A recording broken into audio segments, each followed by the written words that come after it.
ಎಲ್ಲರಿಗೂ ಮಧ್ಯಾಹ್ನದ ಶುಭಾಶಯಗಳು. ನಾವು 10ನೇ ತರಗತಿಯ ವಿದ್ಯಾರ್ಥಿಗಳು. ನನ್ನ ಹೆಸರು ಪ್ರಜ್ವಲ್. ನನ್ನ ಹೆಸರು ರಕ್ಷಿತಾ. ನನ್ನ ಹೆಸರು ಅಲೈಕ್ಯ.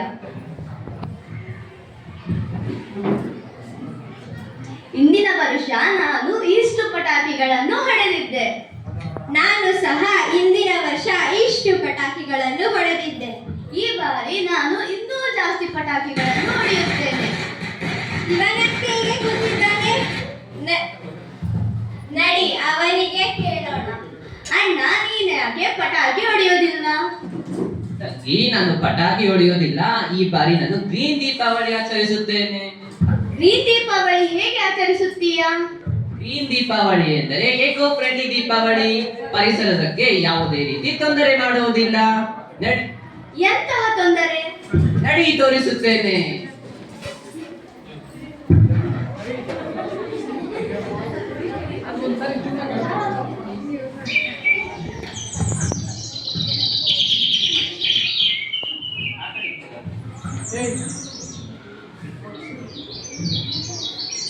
ನನಗೆ ತುಂಬಾ ಭಯ ಆಗ್ತಿದೆ. ಯಾಕೆ ಭಯ? ದೀಪಾವಳಿ ಬರ್ತಾ ಇದೆ ಅಲ್ವಾ? ದೀಪಾವಳಿ ಎಂದರೆ ನನಗೂ ಭಯ ಆಗುತ್ತಿದೆ. ಕಳೆದ ವರ್ಷ ದೀಪಾವಳಿಯ ಹಿಂದಿನ ರಾತ್ರಿ ನೆಮ್ಮದಿಯಿಂದ ನಿದ್ದೆಯೇ ಮಾಡಲಿಲ್ಲ. ಈ ಬಾರಿ ನನಗೂ ಗೊತ್ತಾಗುತ್ತಿಲ್ಲ, ಎಲ್ಲಿಗೆ ಹೋಗಲಿ, ಏನು ಮಾಡಲಿ ಅಂತ ತಿಳಿಯುತ್ತಲೇ ಇಲ್ಲ. ಎಲ್ಲಿ ನೋಡಿದರೆ ಪಟಾಕಿಯ ಶಬ್ದ. ಹಿಂದಿನ ವರ್ಷ ನನ್ನ ಸ್ನೇಹಿತೆಗೆ ಒಂದು ಪಟಾಕಿ ಬಿದ್ದು ಅವಳು ಸತ್ತು ಹೋದಳು. ಮನುಷ್ಯನು ಭೂಮಿಯ ಮೇಲೆ ಪಟಾಕಿಯನ್ನು ಹೊಡೆಯುತ್ತಾನೆ, ಆಕಾಶವನ್ನು ಕೂಡ ಬಿಡುವುದಿಲ್ಲ. ಗೊತ್ತಿಲ್ಲ ಇವರು ಶಾಂತಿಯಿಂದ ದೀಪಾವಳಿ ಏಕೆ ಆಚರಿಸುವುದಿಲ್ಲ. ಮನುಷ್ಯನಿಗೆ ಯೋಚಿಸುವಂತಹ ಶಕ್ತಿ ಇದೆ, ಆದರೆ ಅವನು ಏಕೆ ಯೋಚಿಸುವುದಿಲ್ಲ?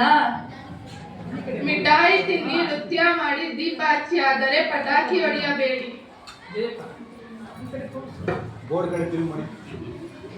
ಅರ್ಥ ಆಯ್ತಲ್ವಾ? ನಡಿ ಇನ್ನೂ ತೋರಿಸುತ್ತೇನೆ. ಈ ಹೊಗೆ, ಈ ಮಾಲಿನ್ಯ ಎಲ್ಲಿಂದ ಬರ್ತಾ ಇದೆ? ನನಗೆ ಉಸಿರಾಡಲು ತುಂಬಾ ಕಷ್ಟವಾಗುತ್ತಿದೆ. ದೇವರೇ, ಈ ಮನುಷ್ಯನಿಗೆ ಅರ್ಥ ಮಾಡಿಸು. ಈ ಸರಿ ಪಟಾಕಿ ಹೊಡೆಯುವುದು ಬೇಡ.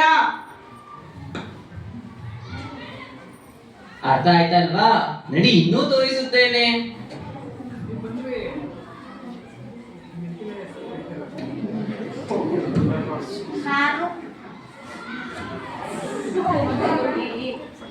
ನಾನು ಭೂಮಿ.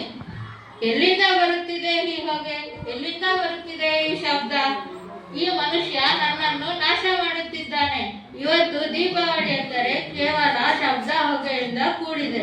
ದೀಪಾವಳಿ ಎಂದರೆ ದೇವರ ಸ್ಮರಣೆ ಹಾಗೂ ಸಂತೋಷಕ್ಕಾಗಿ ಕೂಡಿದ ಹಬ್ಬವಾಗಿದೆ. ನೋಡಿದ್ರ ನೀವು? ದೀಪಾವಳಿ ದೀಪದ ಹಬ್ಬವಾಗಿದೆ. ಅಣ್ಣ, ದೀಪಾವಳಿ ಹಬ್ಬದ ದಿವಸ ಪಟಾಕಿ ಹೊಡೆಯದೆ ಹಬ್ಬ ಹೇಗೆ ಆಚರಿಸುವುದು? ನಾನು ಹೇಳುತ್ತಿರುವುದು ಪಟಾಕಿ ಹೊಡೆಯಬೇಡಿ ಎಂದಲ್ಲ, ಮಿತವಾಗಿ ಹೊಡೆಯಿರಿ ಎಂದು ಹೇಳುತ್ತಿದ್ದೇನೆ. ಅಣ್ಣ, ನೀವು ಹೇಳುತ್ತಾ ಇರುವುದು ಸರಿಯಾಗಿದೆ, ಆದರೆ ಕೆಲವು ವ್ಯಕ್ತಿಗಳು ರಾತ್ರಿ ಪೂರ್ತಿ ಪಟಾಕಿ ಹೊಡಿತಾರೆ, ಅದು ತಪ್ಪಲ್ವಾ? ತಪ್ಪು. ನಾನು ಹೇಳುತ್ತಿರುವುದು, ನಾನು ಪಟಾಕಿ ದೀಪಾವಳಿ ಹಬ್ಬವನ್ನು ನಾನು ದೇವರ ಸ್ಮರಣೆಗಾಗಿ ಮತ್ತು ರಾಮನ ಅವತಾರವನ್ನು ನಾನು ಸ್ವೀಕರಿಸಬೇಕು ಮತ್ತು ಗುರು ಹಿರಿಯರನ್ನು ಮತ್ತು ಶಿಕ್ಷಕರನ್ನು ಗೌರವಿಸಬೇಕು ಮತ್ತು ಪರಿಸರವನ್ನು ರಕ್ಷಿಸಬೇಕು.